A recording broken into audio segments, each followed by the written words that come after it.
Hey everybody, welcome to the Dano channel. I am Dano and I'm back with another product review slash art tutorial. So today we're going to be taking a look at the Hasbro Rapid Fire Imperial AT-ACT from Rogue One. Now this toy is huge. In fact, this is the biggest toy to come out of the Rogue Friday event for 2016. And of all the toys to come out for Rogue One, this is it. This is the big behemoth right here. This thing's massive. So it measures at about 18 inches tall.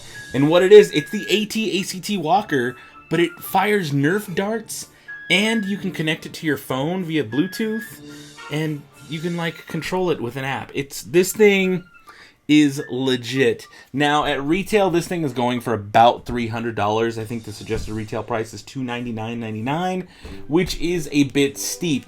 Yes, even for me, that is way too much money. Luckily, I found it on sale and clearance at a Target, and I was able to pick it up for less than $100, which is amazing. So, since I got this thing, I wanted to do an unboxing for you guys so we could all take a look. This has been out for months now, so you may have seen other people do unboxings, but mine's going to be a little bit different. Like I said, this is also a tutorial. First, though, let's take a look at the unboxing. I'm not going to do it here. I'm going to do it where I have a little bit more room. Alright guys, now instead of unboxing this upstairs in my normal studio, I decided to bring it down onto the kitchen table because it is a huge, huge box. Are you ready? I don't even think I'm going to be able to do this one-handed. This is how ridiculously big this box is. You ready? Let's see it. Let's see it. Okay, there we go. Look at all of those pieces. And as I was doing it, the ones with the characters came out. So there's a closer look. You can see, what's his name? C2B5. We've got a Jyn Erso. He looks cool. They all look really good. But look at all these pieces. Now I get to put this thing together. So I will be right back. Okay, so real quick before I put it together, I want to show you guys. These are actually all the pieces. It looked way more complicated than it was. This here is one entire big piece. So that's one thing. I've got 4 legs, a grappling hook, a little projectile firer, some Nerf darts, stickers and instructions, and then this is the actual cargo hold with that little orange thing there, and then our figures. So it's not super complicated, but I just wanted to show you guys like what the bare bones looks like. Now, as you may be able to tell, this is one quality piece of toy. You can take a look. There's a lot of really, really neat details in here. In fact, let's take a look at some of the features that it's got. Now, let's start off with the fact that it does light up. There are lights, and they do shoot little light up things when you hit the button. This thing walks. It is motorized. You can use the buttons on the back to make it walk forward. It does not go backwards, but it does go forward. Another thing you can do is you can make the head pivot in kind of a circular motion to the left, clockwise, or counterclockwise, either way, whichever you want. So it goes left or right. And lastly, it fires Nerf darts. It has a little reservoir area in the front, the head of the actual walker, that holds 4 darts and can fire up to 4 Nerf darts. And on top of that, it is not an AT-AT, it is an AT-ACT, and the C stands for cargo, which means this orange centerpiece actually comes out and goes back in, and it actually becomes its own little bunker with like a grappling hook zip line kind of thing, which is awesome. I, for one, love zip lines. I'm addicted to zip lines. When I was a kid, that was my favorite thing to do with my toys, is to make zip lines. If they didn't come with zip lines, they didn't have them, I made zip lines and I added it to it. Now, I really like the way this toy looks as is, but you know what? It's honestly missing a little something. One of my favorite things about the whole Star Wars universe is the fact that everything is so lived in and everything has that been through a battle kind of look to it. So, you know, a long time ago, there must have been a lot of dirt or something, because that's what I'm going to be doing to this thing, is I'm going to be dirtying it up quite a bit. And I know you're probably thinking, that is insane. Why would you take a $300 toy and just dirty it and ruin it? Because I'm crazy like that, that's why. Actually, to tell you the truth, I was watching a video by a friend of mine by the name of Count Stankus. He decided he was going to do this to a U-Wing toy. He was going to kind of age it and weather it and make it look like it had been through some battles, and I was inspired. I saw that and I was like, oh my god, this is a great idea. Why would you not do this to all of your ships? In fact, even Toys R Us got in on it. This is a TIE Striker that came out that was exclusive to Toys R Us, and it's got a little bit of battle damage on it. So I thought, you know what? There's no AT-ACT walkers like that. I got it for cheap enough. Might as well customize it and make it look really cool. So you guys want to see what it looks like? You ready for the final result? Well, here goes. And here it is. This is it. This is the big giant walker. I decided to add a lot of dark little colors to it to really bring out those details and to rust it up a bit. I added rust, a couple little bullet holes and bullet marks, and you guys will be able to see some close-ups here in just a second. But before I do that, I want to show it to you in action. I want you to see how this thing does. I'm going to remove the TIE Striker off the table for a second. Heck, let's even remove the bunker. We can put the bunker down on the bottom there just because. Let's put the driver inside the cockpit, because that's where he belongs. There he goes, which is kind of nice that it actually has a perfect spot for him. And it closes up really neatly. Let's see, I don't have any pegs or holes to put Mr. C2B5, but I will put him inside. Now, inside the actual walker cargo area, there are these little lift-up areas that can hold your figure. So Mr. C2B5 can hang out in there. I'm going to place Jyn Erso down here at the bottom because she never really was inside of a walker. There we go. Alright, you ready? Now, the one thing this does is it connects to an app and it lets you control it via Bluetooth. So what I'm going to do now is actually set that up so you guys can see exactly what that looks like. So it's giving me the option to connect to, it calls it Elephant. It assigns it some kind of name. Here we go. You have two options. You have controller option and director option. First off is going to be controller option. Here we go. And I can hit the walk button. And there he goes. He starts walking. Next, I can hit the... This is just a firing sound, so you'll notice these light up. It might be a little hard to see, but the little front cannons that do pivot up and down, they will light up. Just listen close.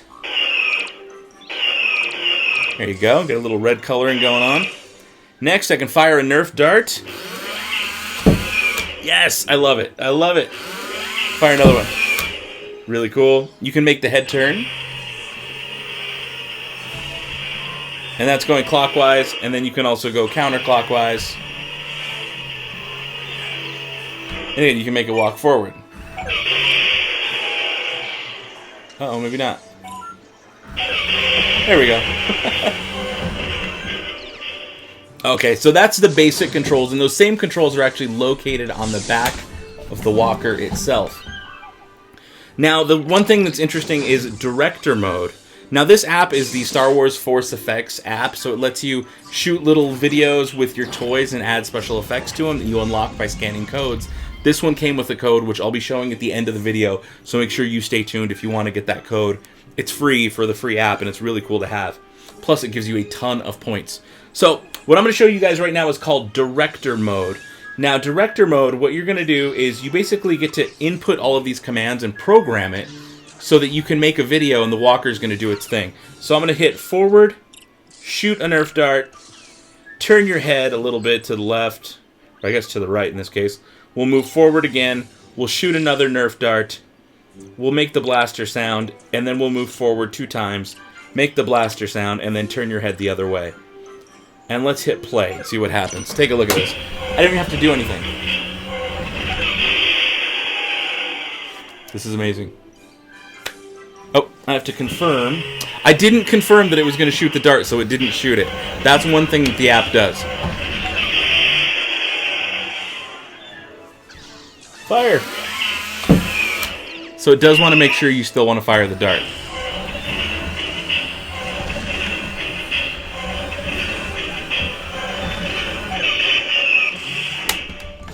Move him back a little bit so it doesn't hit the box.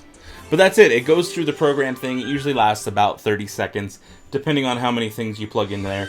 It is kind of a slow-moving walker. Okay, so like I said before, I love zip lines. In fact, let's do this. Let's set up a zip line right now so you guys can see exactly what that looks like in action. So you ready? I'm going to kind of have her teeter on the edge there. You ready? Here goes the zip line. All right, Jyn, do it.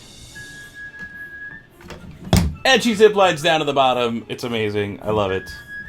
It's really cool. So you can kind of put her legs out too if you want to do that. Kind of pull it out so it's nice and taut. And there she goes. She zip lines right underneath the bunker. Awesome. Okay, so I'm sure some of you by now are wondering how I got this looking the way I did. So I'm going to tell you now exactly what I did. And again, I got this from watching Count Stankus' video. There's a link down in the description, or click the card above to go watch his video where he's customizing a U-wing. He's actually broken it up into 3 parts, so be sure to check that out. But these are the supplies I used. I used 4 different colors of paint to customize this thing. I have a black acrylic paint. I use Liquitex Basics. I have a white acrylic paint. I have a raw Sienna acrylic paint. And I've got silver. Just those 4 colors are the only ones I used.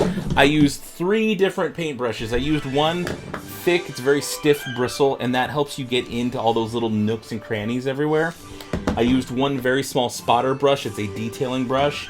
And then I had this other one that was kind of, it almost feels like a makeup brush. It's very soft. And I used it a little bit, but not so much. I feel like you can get by with just the spotter and the thicker bristled brush. And last, I got 2 more things. I used a sock. You can use paper towels or a cloth, something to help you wipe the paint because you're going to be doing a lot of that. And also I had behind me somewhere back there a cup with water. So the first thing you're going to do is you're going to take a little bit of this black paint and mix it with the water. Again, I took this right from Count Stankus' video. I thought it was such a great idea. And I know other people have done this before, but it was just such a cool thing to do with Rogue One toys. So what you do is you basically make a wash and you're going to paint it all over your toy, being very careful, especially with one of these electronic ones, not to get anything wet or moist into the electronic areas. That will ruin your toy, and that is very dangerous, so be super careful and don't overdo it in those areas. Or what you can do in some cases, I would just take the paint and really just put it on there with a paintbrush. I would literally just put black paint all over this thing, and then afterwards, before it dried, I would wipe it off with a sock or with my bare hand. You can tell my hands are a little bit dirty from doing this earlier. And the more you wipe it, some of it kind of seeps in, and if you wipe down, you get these really cool drip effects. And once I had done most of that on the legs, you really start to see a lot of those details and lines come out. And so I would just wipe off the parts that got too dark. And even now, after it's been dried for about a day or so, you can still wipe it off and it'll come off. It gets your hands a little messy. But if you think it's too much, you can still wipe most of it off and it'll still have a slightly dirty look, which is pretty cool. Next up, I took a lot of this raw sienna color, and I would take a little fine detail brush, and underneath some of the points where you would think water would get in or there would be rust, because I figure these things are on Scarif. It's a beach planet, so there's got to be a lot of moisture in the air, so metal like this would get dirty from the sand and dirt everywhere. It's also a mining planet from what I saw in the concept art book. And I feel like it would be just rusty and dirty, so why not make it look like that? So I used that raw sienna and kind of painted a bunch of little rust parts all over the thing, just to have that kind of cool, lived-in Star Wars look. Next up, a little effect that I like doing was making these little blaster bolt marks, where I would take some black paint and I would make a little explosion in black. Kind of just like lines everywhere, as you can see here. And then I would go in once it dried, and I would kind of make a smaller version of that in silver on the inside. And after that was dry, I'd go in with a little bit of white, and I would do just a C, just a letter C, a little mini crescent inside of it, just to kind of give that super highlight where it's really bright. And then inside of that, I would take the black again in my detail brush and make just a tiny little black circle. And I would do that a couple times on the actual AT-ACT, just to give it that look like it had been shot by a blaster.